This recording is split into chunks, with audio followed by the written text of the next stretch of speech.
Welcome to day 3. Can you believe it? We're on day 3 already of the Holistic Health and Weight Loss Docuseries. My name is Pamela Pedrick. I am the creator and the host, and this is day 3's live Q&A session with a couple of our speakers today. So if you're watching live and you have some questions, please, you can raise your hand or write them in the chats below. If you're watching the replay in the Facebook group, you can post them in the comment section as well. For that, I uploaded day 1's Q&A session yesterday. Day 2 will be uploaded later today in the Facebook group if you haven't had the opportunity to catch those 2 sessions. And for those of you who upgraded your free ticket to the Body Breakthrough Pack, all of the Q&A sessions will be uploaded into your portal by the end of the week. So for those of you, maybe you're just joining us for day 3, maybe you missed a couple days, that's okay, there's still time. I'm Pamela Pedrick. I am the creator and host of the docuseries, and busy women come to me when they are ready to ditch yo-yo dieting, the fatigue, and regaining the weight, and they want natural, holistic strategies and systems that work for their own unique bodies. And then when we work together, we get their bodies to be burning fat, they get fit, and they feel light and free. And so I brought together great experts who are giving you their wisdom. And so remember, every day session is open for 48 hours. So day 2 is still open. There was a link at the bottom of this morning's email where it directs you to yesterday's sessions, and the 8 p.m. emails will do that as well in case you miss any of the sessions. Grab the gifts, watch the presentations. You don't have to watch everything. Do what resonates with you. As well. And if you want to get the Body Breakthrough Pack, I'm posting it in the chat below as well. The price will go up once the docuseries ends. So today we got Michelle, we've got Christina here. Michelle, welcome.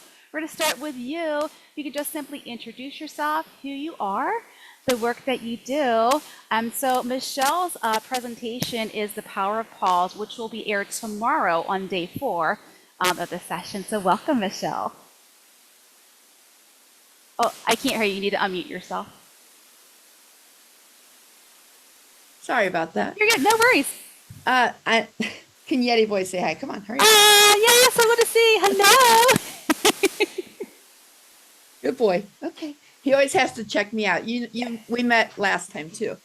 I'm Michelle Wyman. I am a nurse, been a nurse for 30 years. And 30 years I've learned, I've seen a lot of burnout. I've seen a lot of stress. I've seen all those things that you are helping women with. And I knew that there was more, and I've been searching, and it's just embodiment. It's getting into the body.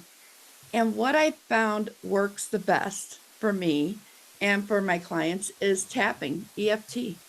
And so that's actually what I focus on with my presentation is doing the tapping, finding the spots and what to say and how to word it. And it's just so much fun. I love doing it. Yeah, amazing. So I'm curious because, a nurse, how did you get to be doing the work that you're currently doing? I was in the process of burnout too. Mm-hmm. I mean, we all are. And during COVID, it was just, everything was a nightmare. Yeah. I knew that there was something out there. There was something out there. Nurses needed to feel empowered. Mm-hmm. We were really, besides the patients being sick, people couldn't come in. People were angry because they couldn't see their loved ones. Everyone had masks on. Everyone's terrified. Everyone's scared because we don't know. We don't want to take this home to our family. When I got COVID and I was sick. I kicked my husband out. I made him stay in a hotel for about 2 weeks because I didn't want to share it with him. I knew that there needed to be something more. And I knew that when we came back, the world just felt like it stopped caring. We became all digital. We became all online. And what people said and did to each other didn't matter anymore. And because we weren't real people anymore. So that's how the brand Dare to Care was formed, because I felt like people just need to dare to care. That's what we need to do. Yeah. And I just kind of have been following that path since then. Awesome. Amazing. And so you do have a free gift that you're giving. Tell us about that one. I do. I love creating tapping scripts. And that's what makes me feel so good is just knowing, having a script where you don't have to, because when people first start tapping, I will say this, when people first start tapping, they don't know what to say. They don't know Yeah, how to do it. yeah. It's weird. And you get And started. yeah, and so I created a tapping script just to open it up and let people know that they can do it and you can't do it wrong. I like that. You can't do it wrong. Just do it. Yeah. I love that. And you also have something for those who upgrade to the body breakthrough pack. Tell us about that one. So that's really exciting for me. I actually have created a course or a day. It's just a 1 day learning on more deeply on the tapping, Okay. what the different points mean and how it works to calm your body because that's what it does. You can go into the bathroom on your break or if you're about to cry and just do some quick tapping and tap through the points and it tells your body you're okay, you're safe wherever you are. Whether I've not dealt with I've dealt all mostly with nurses, I will say that, but truly they can go into the bathroom and do a quick tapping and I teach you how to do that on the fly. Yeah. Yes. I love that. I would do it as I'm turning my rooms over because I worked in the ER, so we Right. half the time we were cleaning our room. So as I'm cleaning the room, I'm like grabbing sheets and doing something. So I yeah. I honestly I frequently do it before I go in. Just sitting in my car to take 1 or 2 minutes to just tap through before I go in because it's just like, oh, here we go again. Oh yeah, yeah, and nurses especially, with the stress that we face, oftentimes the stress response clicks in on as soon as we wake up or we're in our car Mhm. heading to our shift. So that's a great idea, doing it in the car. I love that. So if you haven't purchased the Body Breakthrough Pack, you can get Michelle's gift. Every speaker has given an additional gift, a value of at least $47 in the Body Breakthrough Pack. And then we have Christina back again today. For those who missed the past couple of days, tell us who you are, what you do, and about your gifts. Yeah, sure. So my name is Christina McClurkin. I am a retired physical therapist turned functional nutritionist. And I started my career in healthcare and traditional healthcare as a PT. I worked for 17 years in inpatient, so mostly acute rehab, subacute rehab, long-term care facilities. And it was that kind of really got me into protecting my own health for longevity because I saw what was coming down the road for us when we don't take care of our health. But as a child of the 80s, I was also caught up in diet culture because that's what I learned to be true Yeah. about getting healthy. So my desire to get healthy as a 24-year-old girl quickly turned into, downloading MyFitnessPal and eating less and moving more. And I very much damaged my metabolic health in the process. And I was not aware that that's what I was doing. So I dieted my way to hypothyroidism, to Yeah. infertility. And when I wanted to have a family, I wasn't really able to. And even after I got pregnant with my first, I mean, it's embarrassing to say, I feel like I dieted my way through that pregnancy, right? I was very cautious about what I was eating because I was so concerned about getting my body back and all of those things that you get worried about, when you get pregnant. And I'm a mom of three. I had one first for the blessing of fertility, and then I had twins afterwards from the blessing of fertility. My thyroid is still, something that I deal with every day. I have had longstanding, more in the more recent years dealing with gut issues because of my history. So I'm really at a point where it got me into the functional nutrition world because I Yeah. wanted to help women understand that traditional diets do actually negatively impact your metabolic health. And so I wanted a way to bring weight loss because that is a valid goal and many women have it. Mhm. And how we feel in our body definitely changes our mental well-being and how we interact with the world.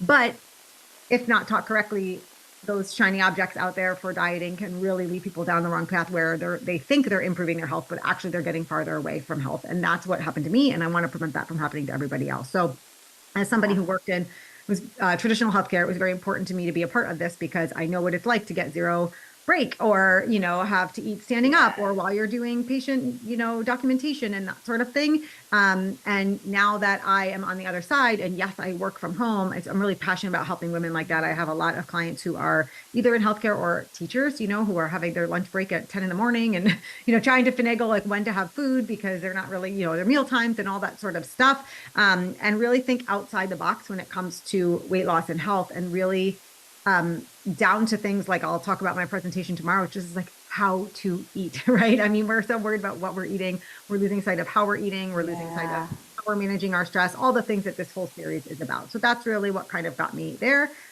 So my free gift is a 5 no nonsense weight loss secrets for women over 35. Again, just the real basics that you need to know in this world of complicated weight loss advice.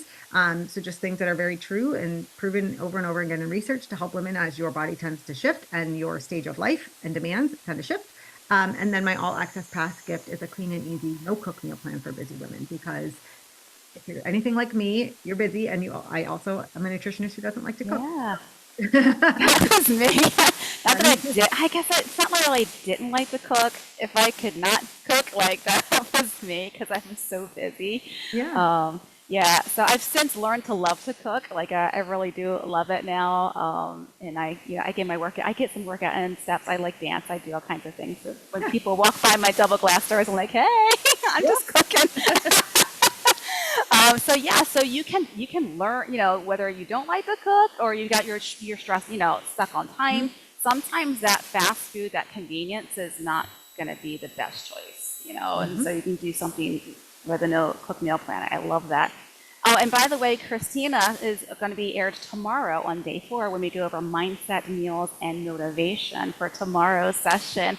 So I'm curious, because with you brought, you're talking about the gut health issue and your metabolic, like with the whole dieting mentality. I grew up in the 80s as well, and so I saw my mom, my grandmama, my aunt all doing the let's count the calories, low fat, no fat, and let's go do the aerobics and, stressing about the weight. So we bring that body legacy into our adulthood.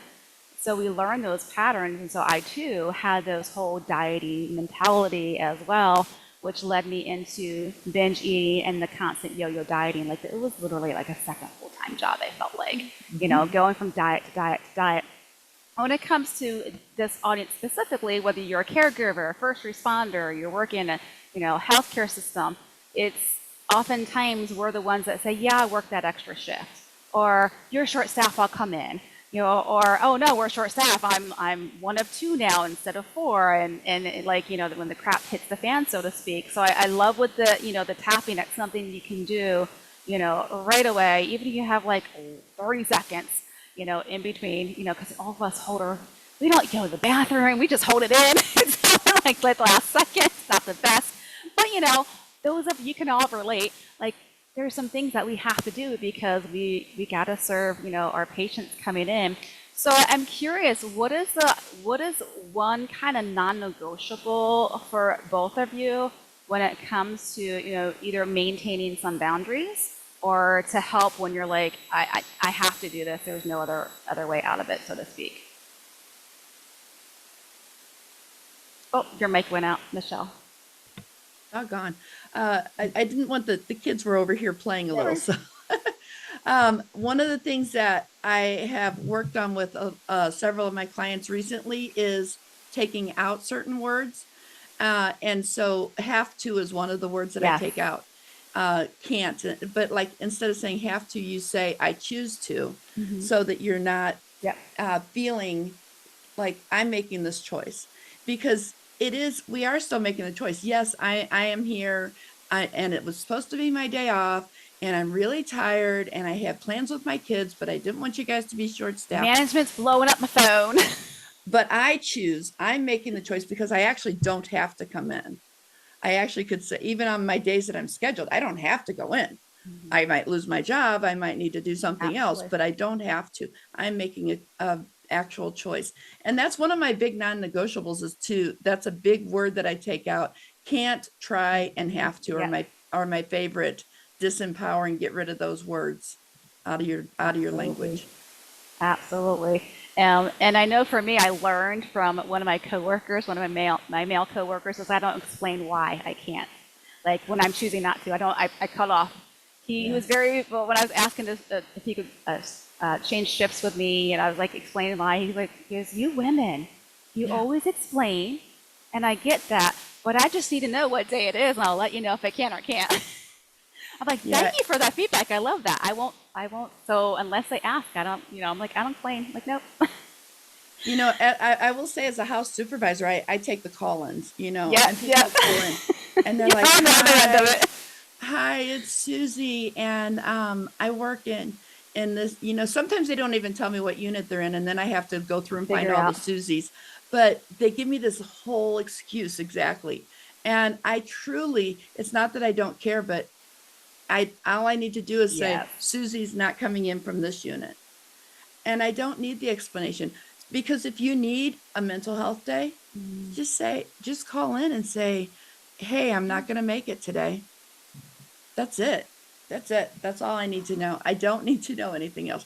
And some of the things I've been told, You're like, I really didn't need to know that one. But no, I thanks. didn't. I didn't.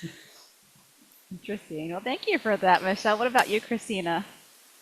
Yeah, similarly, one thing I tell my clients to, and it's literally all I think starts with the mindsets and the Yeah. belief, right? Because if we, I guess so. A couple of things I teach them is number one, that yes, no is a complete sentence. To piggyback off that, they don't need an explanation, and that can be for things like setting a boundary. It can even be for people questioning, like, why don't you, or like, do you want some cake? And you can just say, no, thank you. It doesn't have to be, I'm on a diet, or I'm trying to lose weight, or anything like that. So, and that can happen with someone asking you to do overtime. So you could just say, no, thank you. Like, you don't, not everybody needs an explanation for your answer. But the other thing is, because I do believe, mindset is a pillar of my program and what I teach, because it does we have to shift beliefs, right? If we're not shifting those beliefs, then it's very hard to change behaviors, because beliefs will trigger your actions and then your outcomes. So when people think I can't do this, or I don't have time for that, or I'm not able to, or this won't work for me, it's a simple triggering question, which is, what would I rather believe instead? Or how can I choose to see things differently, right? Instead of being very finite with belief patterns and whatever. Obviously, belief patterns aren't serving you, thought patterns aren't serving you, which is why you're in the situation you are. So if you feel like, I just don't have the time, it's like, how could I choose to see this differently?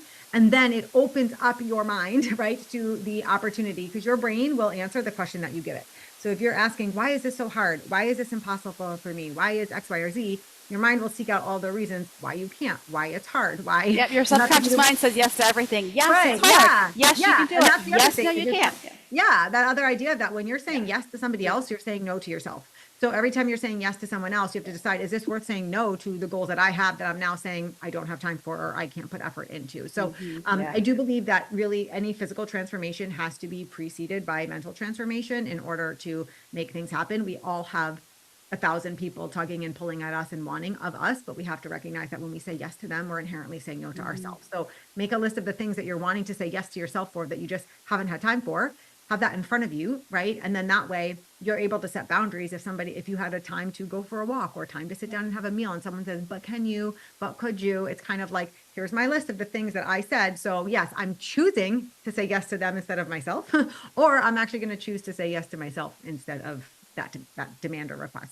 Yeah. I always usually add, because sometimes people will ask, oh, are you on a diet because you're saying no to dessert or whatever? I'm like, nope, I'm just choosing not to eat it right now. And the look on their face is like, okay, like there's nothing to say after that. So I'm like, no, I'm just choosing not to right now. Yeah, absolutely. So when it comes to your bedtime rituals, what do you do to make sure you're getting a good night's sleep? Oh, I can, so, yeah, I'm on. Okay, just checking. One of my things that is gratitude before I go to sleep.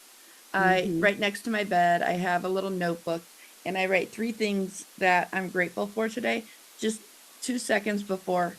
And it just, when you start a gratitude practice like that, what happens is you start looking for things. Oh, I'm going to write that in my gratitude journal tonight. And then I try my best to not do any screens about an hour before bed. That's so important. That's so important. What about you, Christina? Yes, I love this topic. Sleep is also a pillar of my coaching program for a reason, because it's essential for, I could list a myriad of reasons. So a couple of my basics for sleep hygiene are no phone before an hour to two. I like 2 hours before bed, but for my clients, at least an hour before bed. It's not only the blue light, it's also just the input that you're receiving. If you're scrolling, Facebook or Yeah. watching news or looking, and it's triggering emotion. So no phone. Dimming overhead lights. So I don't keep any overhead lights on as the sun starts to set. Dim those down because again, that will prevent melatonin from rising. So only side lamps or very dimmed overhead lights if you have them. A cool room for sure. I live in upstate New York, and we are currently in the season where I am sleeping with the air conditioning on, but then putting the heat on in the morning because it's so cold. But room temperature is very important. It should be around 67, Yes. 68 degrees. So doing that, making sure there's no light in my room. So not even from like if you have an alarm clock, like dimming that completely. So that is imperative for me as well. And this is huge, and it might sound a little woo-woo to some people, but this is coming from a girl who used to say, I'll sleep when I'm dead. Right? It was like, I've got 3 little kids. I'm working full time. I have to be up and out at 4:30. Like, I just not going to sleep. And I wondered why I struggled with sleep. And the mind body connection led me to think, what if I started changing that narrative? So I would go to sleep and I would start saying things like, I fall asleep easily. I sleep soundly. I wake up feeling rested. And it is amazing how I started falling asleep more easily, sleeping more soundly. So we have to also talk about that narrative in our head. And again, those beliefs, if you believe that you Yeah. can't sleep or you just don't have time to sleep, really kind of rearranging those thoughts. I do also fall asleep listening to a guided meditation. I have done that since, as I shared yesterday, my sister was diagnosed with cancer and I kind of stopped being able to sleep. I need to be able to turn my mind off. Yeah. So I do use Insight Timer as my favorite. I use a yoga nidra and I use that to fall asleep every night myself personally. Yeah.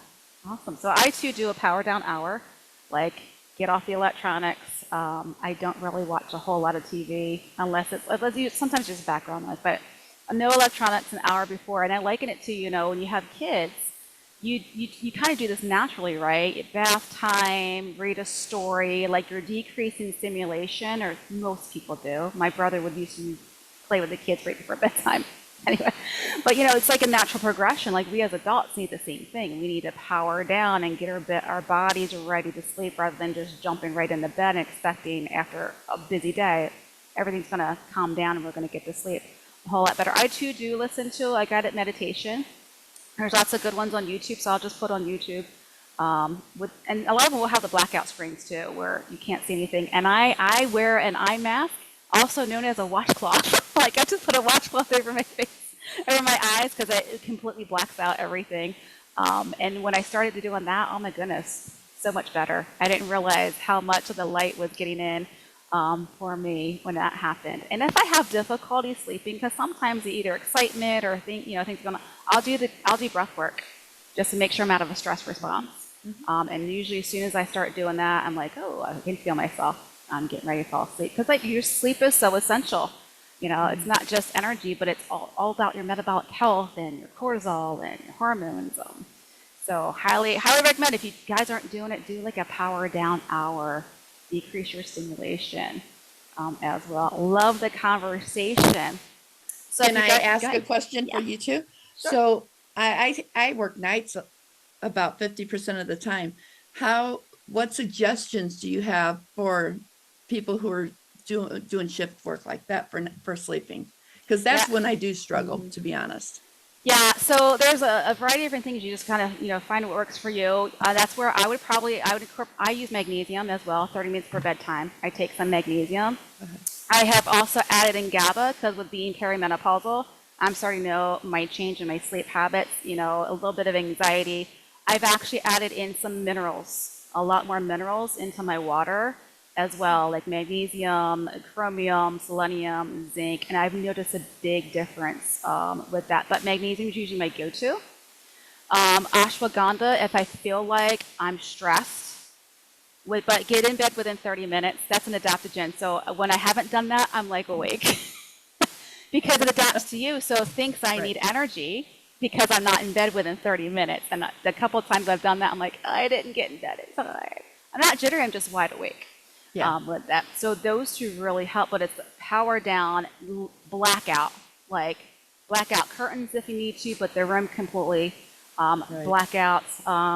Also some sound bowl, the different frequencies. Everyone's different with their frequencies when it comes to like sound bowl or certain sounds to help you fall asleep.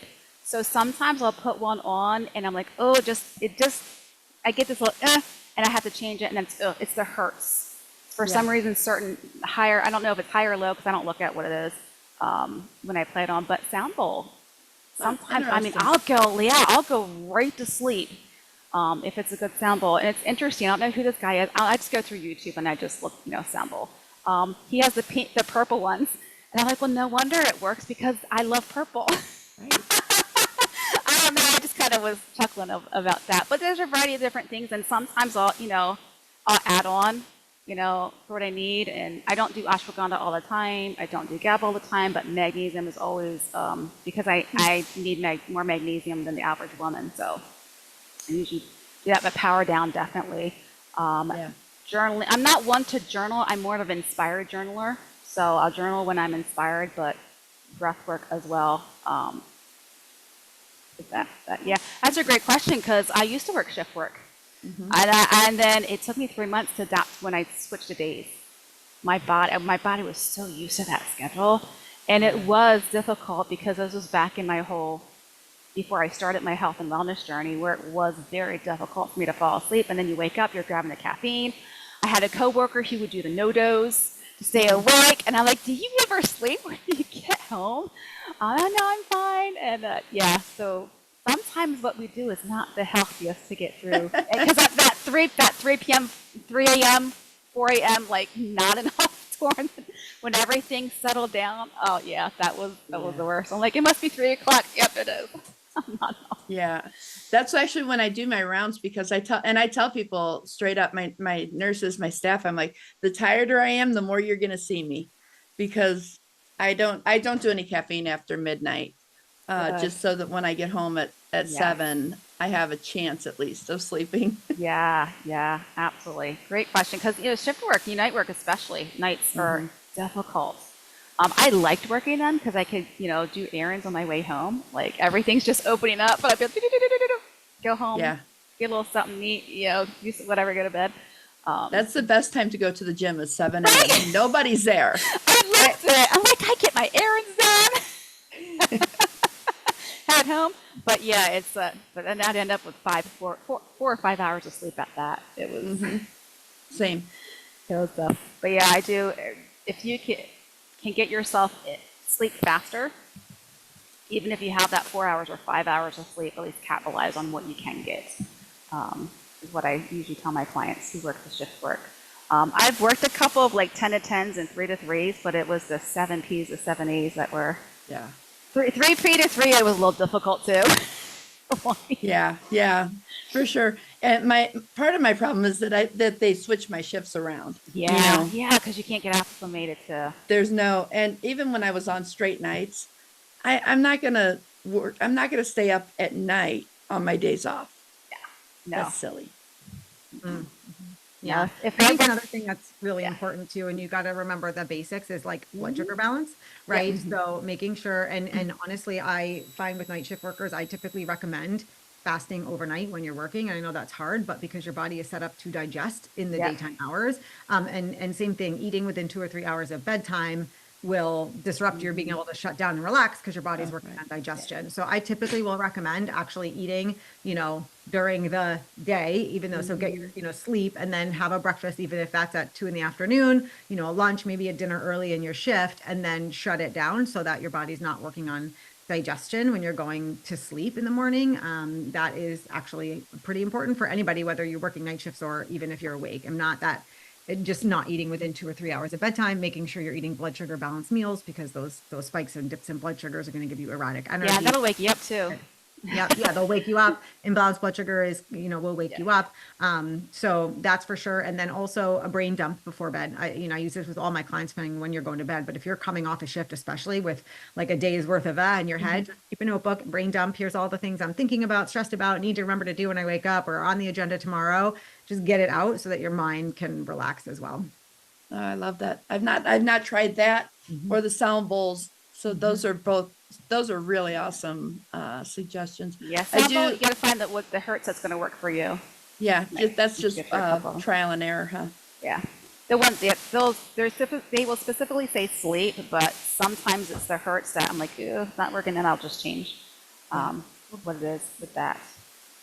But yeah, great conversation because sleep is so essential. Doing breath work in the car on the way home is Yes. also really important. You know, you could do some squared breathing or 4-7-8 breathing in the car on the way home to also just transition your nervous system from sympathetic to parasympathetic in preparation so that you'll fall asleep Yeah. easier once you get home and lay down. Yeah, absolutely. I was going to say something that I was going to say. The key to sleep. Oh, release. Doing like a release mantra or like shaking your whole body. Like we're humans are like the only creatures on earth who don't do something like that. Like cats will stretch, dogs will shake. We don't do that. So sometimes I'll just get on my rebounder, just kind of shake and jump and kind of do like a release mantra. So Brendan Bouchard has a good on YouTube yes. release meditation technique. It's just repeating the word release, release, release. And if you put that on, you'll also probably, it's a great way to release your day. So you can do that in the car on the way home or when you're trying to fall asleep and your mind is going and just He's putting got that lots of good in. stuff. Mm-hmm. Love Yeah, that. great plans, great Awesome. ideas.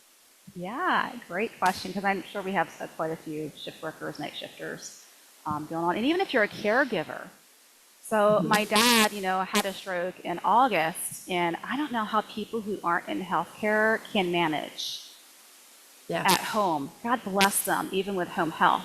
And a friend of mine had reached out to me and was telling me the difficult decision that she had to make with both parents after her mom's stroke. And, she's like, it was the nighttime because home health's not there, PT's not there, like all of your support is not there. She goes, I barely slept because I was focused on my mom. So even Yeah. if you're not in healthcare doing shift work, sometimes it's that caregiving role Yeah. that, you're just trying to survive and get through. So these strategies will work for you too, as well.